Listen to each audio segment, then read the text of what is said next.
இன்றே டவுன்லோட் செய்து உங்கள் ஃபேவரட் ஷோக்களை என்ஜாய் பண்ணுங்க. சொல்லுங்க ப்ரோ. என்ன விட நீங்க ரொம்ப டென்ஷனா இருக்கீங்க போல. இப்ப என்ன ஆச்சு? என்ன ஆச்சா? என்ன நடக்குதுன்னு தெரியுமா? என்ன நடக்குது? தாலிக்கு பொண்ணு இருக்கிற ஃபங்க்ஷன் நடக்குது. என்ன சொல்றீங்க? என்ன சொல்றேன்னா, நீங்க தான் ஏதோ கான்ஃபிடண்டா எல்லாமே உங்க கண்ட்ரோல்ல இருக்குன்னு சொன்ன. ஆனா இங்க எல்லாம் கண்ட்ரோல் மீறி போயிட்டு இருக்கு. வருண் வெண்ணிலா கிட்ட பேசிட்டேன். அவ கல்யாணத்தை நிறுத்திடுவான்னு சொன்னா. யாரு? அவ கல்யாணத்தை நிறுத்திடுவாளா? அவதான் எல்லார விடையும் ரொம்ப ஆர்வமா இருக்கா. இது பாரு, நான் ஒன்னு சொல்லிட்டா, நீ மட்டும் இப்ப எதுவும் பண்ணலன்னு வச்சுக்கோ, அவ வருண கல்யாணம் பண்ணிட்டு போயிடுவா. அப்புறம் நீ வந்து ஆசீர்வாதம் பண்ணிட்டு போக வேண்டியதுதான். சாரா, அங்க என்ன நடக்குது வருண்? சாரா கூல். இப்ப என்ன ஆச்சு? ஏன் இவ்வளவு டென்ஷன் ஆகுற? என்ன ஆச்சா? டென்ஷன் ஆகாம என்ன பண்ண சொல்ற? நீ வெண்ணிலா கிட்ட உண்மையை சொன்னியா இல்லையா?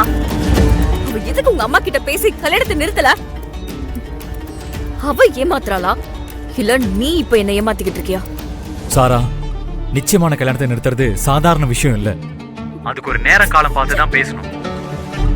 வெண்ணிலா கண்டிப்பா நிறுத்திடுவா. எப்போ வருண்? அங்க தாலி செய்யவே ஆரம்பிச்சிட்டாங்க. இதுக்கப்புறமும் நீ சொல்றதை என்ன நம்ப சொல்றியா? சாரா, நீ நினைக்கிற மாதிரி இந்த ஃபங்க்ஷன் நடக்காது. உனக்கு சந்தேகம் இருந்தா வீடியோ கால் ஆன் பண்றேன், நீயே பாரு.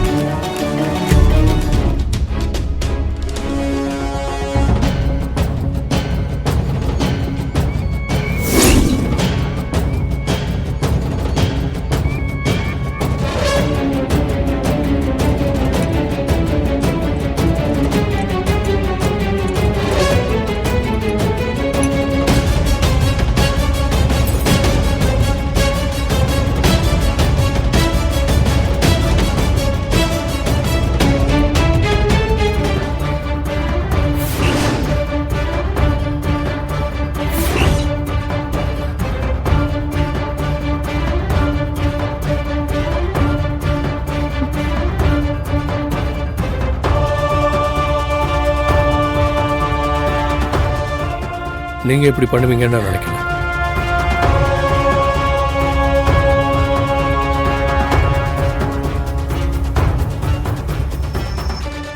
இல்ல அது வந்து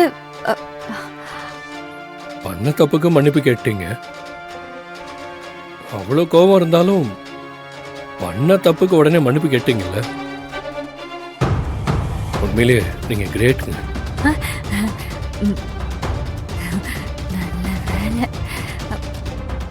இல்லைங்க, இங்க பாதி பேர் பண்ண தப்ப உணராம தான் நிறைய பிரச்சனைகள் வருது. நான் உணர்ந்தேன், அதான் மன்னிப்பு கேட்டேன். இனிமே என்னால இந்த கல்யாணத்துல எந்த பிரச்சனையும் வரக்கூடாது, அதான். இப்ப இருக்கிற பொண்ணுங்கள்லாம் உங்களை பார்த்து நிறைய கத்துக்கணும்.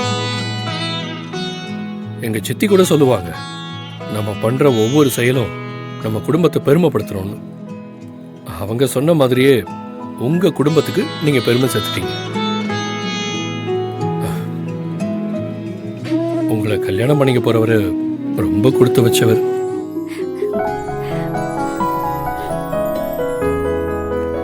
சரி, வாங்க போல.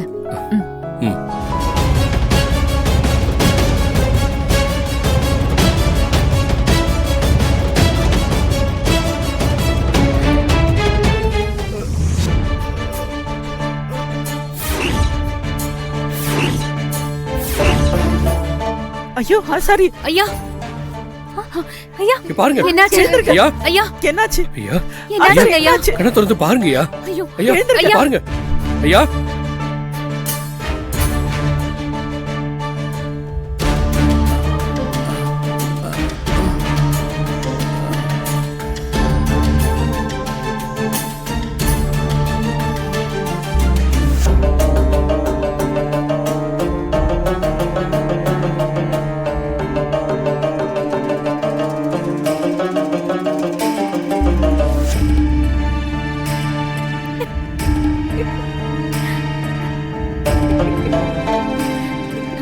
கௌதம், ஆம்புலன்ஸ்க்கு ஃபோன் பண்ணு.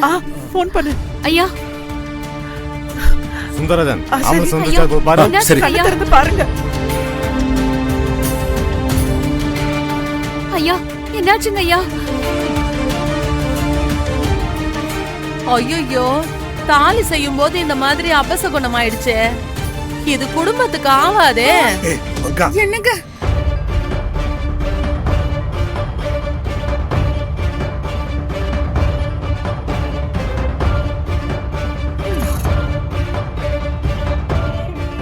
பெரியம்மா சும்மா இரு. எந்த நேரத்துல என்ன பேசணும்னு தெரியாம.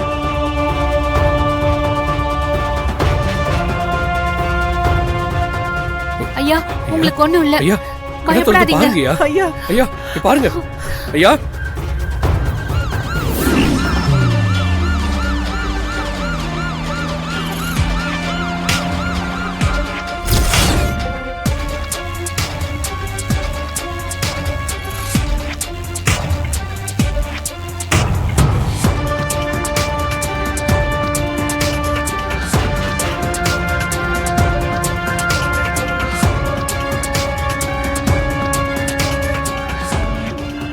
ஆமா, எல்லாம் இப்படி தப்பா ஆயிப்போச்சே. இப்ப என்ன பண்றது?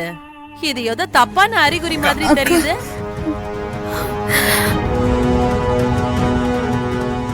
பெரியம்மா அதெல்லாம் ஒண்ணும் இல்ல. ஆசாரிக்கு ஏதோ உடம்பு சரியில்லை. இந்த ஃபங்க்ஷனை இன்னைக்கு இல்லைன்னா இன்னொரு நாள் வச்சுக்க வேண்டியதான். என்னது இன்னொரு நாளா? தாலி செய்யும் போது தடங்கலாச்சுன்னா அது பெரிய அபசகுணம்.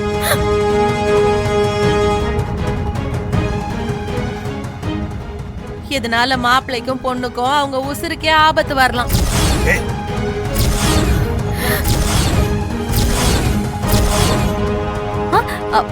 ஆண்டி நீங்க இதெல்லாம் நம்பாதீங்க. நீங்க வேற ஆசாரிய பார்த்து தாலி செய்ய ஏற்பாடு பண்ணுங்க. சமந்தி அம்மா, அவ சின்ன பொண்ணு ஏதோ புரியாம பேசினுகிறா.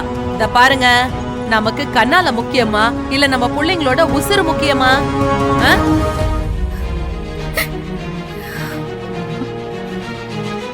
தாலி செய்யும் போது இப்படி ஒரு அபசகுணம் ஆயிடுச்சு. பதட்டப்படாம இருமா. ஐயோ கடவுளே, இதனால எந்த உயிர் சேதமும் ஆயிடக்கூடாது. அண்ணி, இந்த கல்யாணத்தை வேணா நிறுத்திடலாமா?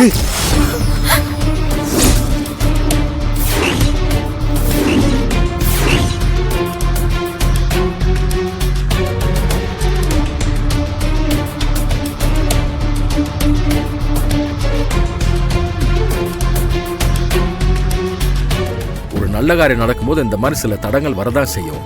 அதுக்காக கல்யாணத்தை நிறுத்த முடியுமா? இது என்ன குழந்தைங்க விளையாட்டா? சொன்ன உடனே நிறுத்துறதுக்கு? ரெண்டு குடும்பத்தோட கௌரவ பிரச்சனைங்க. என்னங்க இப்ப என்னங்க பண்றது? கொஞ்ச நேரம் அமைதியா இருப்பாரு. இது எடுத்தோம் கவுத்தோன்னு பண்ற வேலை இல்ல. கொஞ்சம் யோசிச்சுதான் முடிவு பண்ணணும்.